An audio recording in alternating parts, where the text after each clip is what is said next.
आज के इस एक्सप्लेनर में सीधे चलते हैं एक ऐसी दुनिया में जहां हम आने वाले कल की बात करते हैं। आज का हमारा विषय है फ्यूचर इंडेफिनिट टेंस, जिसे हम सिंपल फ्यूचर टेंस भी कहते हैं। ये भाषा का वो कमाल का टूल है जो हमें उस समय को शब्दों में ढालने की आजादी देता है जो अभी आया ही नहीं है। तो चलिए बिना किसी देरी के शुरू करते हैं। आज के इस सफर के 5 मुख्य पड़ाव हैं। पहला, फ्यूचर टेंस से परिचय। दूसरा, इसका गोल्डन सेंटेंस फॉर्मूला। तीसरा, सर्टेनिटी यानी निश्चितता का ट्विस्ट।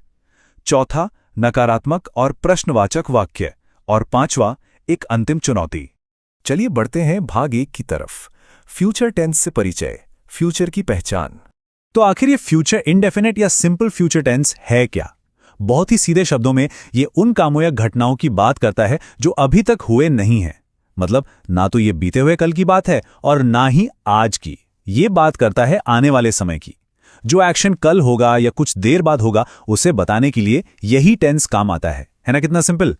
अब सवाल ये उठता है कि हम इन्हें पहचानेंगे कैसे? असल में इसका सबसे आसान तरीका है वाक्य के आखिरी शब्दों पर ध्यान देना। हिंदी में अक्सर इनके आखिर में गा, गे या गी जैसी ध्वनियां सुनाई देती हैं। जैसे यहां देखिए, मैं खाना खाऊंगा, वह स्कूल जाएगी या फिर हम खेलेंगे। ये सारे शब्द बहुत ही क्लियर बता रहे हैं कि काम आगे आने वाले समय में होने वाला है।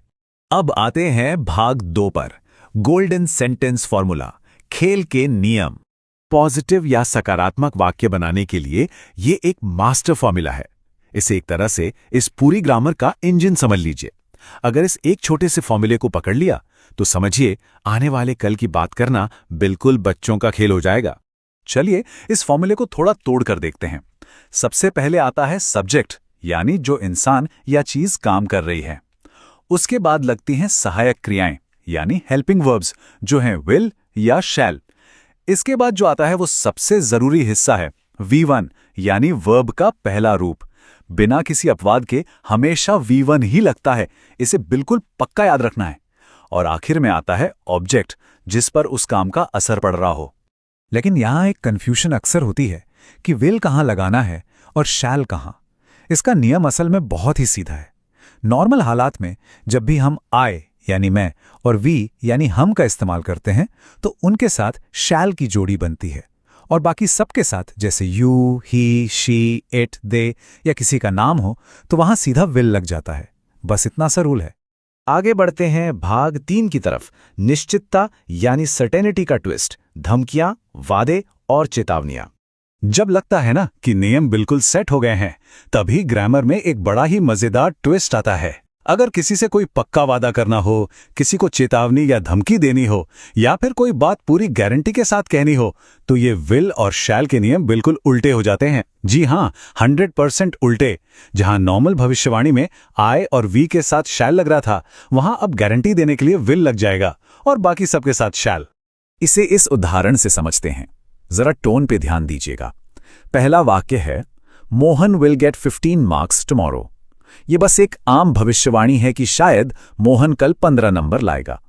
लेकिन जैसे ही हमने विल को हटाकर शैल लगाया, मोहन शैल गेट 15 मार्क्स टुमारो, तो ये एक ठोस गारंटी बन गई।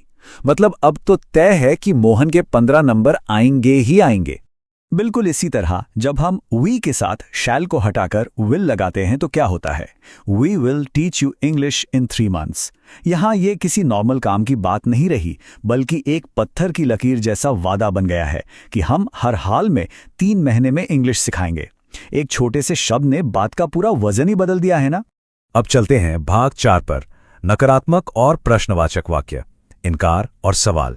अगर किसी बात से इनकार करना हो यानी नेगेटिव वाक्य बनाना हो तो नियम बहुत ही सिंपल है। हमें सिर्फ विल या शैल के ठीक बाद नॉट लगा देना है। और हां, वो जो हमारी वर्ब का पहला रूप था V1, वो अपनी जगह से बिल्कुल नहीं हिलेगा। जैसे इस उदाहरण में देखिए, we shall not go to Nainital next month, मतलब हम अगले महीने नैनीताल नहीं जाएंगे। सीधी और साफ बात। और अगर किसी से कोई सवाल पूछना हो तब यह मैथमेटिकल फॉर्मूला खुद को थोड़ा रीअरेंज कर लेता है। जो हमारे हेल्पिंग वर्ब्स थे विल या शैल, उन्हें खींचकर वाक्य के बिल्कुल शुरू में लाना होता है। बाकी पूरा स्ट्रक्चर वैसे का वैसा ही रहता है, बस आखिर में एक क्वेश्चन मार्क जुड़ जाता है। इन उदाहरणों को देखकर ये बात और क्लियर हो जाती है चाहे एक सीधा सवाल हो जैसे विल यू हेल्प मी, या फिर कोई नेगेटिव सवाल हो जैसे shall we not go to Nainital next month, हर जगह हेल्पिंग वर्ब ने वाक्य की शुरुआत की है। लेकिन यहां सबसे बड़ी ध्यान रखने वाली बात यह है कि वर्ब यानी क्रिया हमेशा अपने पहले रूप V1 में ही मौजूद है। चाहे सेंटेंस पॉजिटिव हो, नेगेटिव हो या क्वेश्चन हो, V1 का रूल नहीं बदलता। चलिए अब आते हैं इस एक्सप्लेनर के आखिरी हिस्से पर, भाग 5, अंतिम चुनौती, ज्ञान की परीक्षा। हमने बुनियादी नियम देख लिए, ट्विस्ट को समझ लिया और अलग अलग तरह के सेंटेंसेस बनाना भी सीख लिया। अब वक्त है एक छोटी सी चुनौती का। क्या अभी इसी वक्त फ्यूचर इंडेफिनिट टेंस के 3 बिल्कुल नए वाक्य बनाए जा सकते हैं? एक पॉजिटिव, एक नेगेटिव और एक सवाल पूछने वाला। आज जो कुछ भी यहां समझा गया है उसको आजमाने का ये सबसे बेहतरीन तरीका है। तो क्या लैंग्वेज के इस नए हिस्से को अपनी रोजाना की बातचीत का हिस्सा बनाने की शुरुआत की जाए?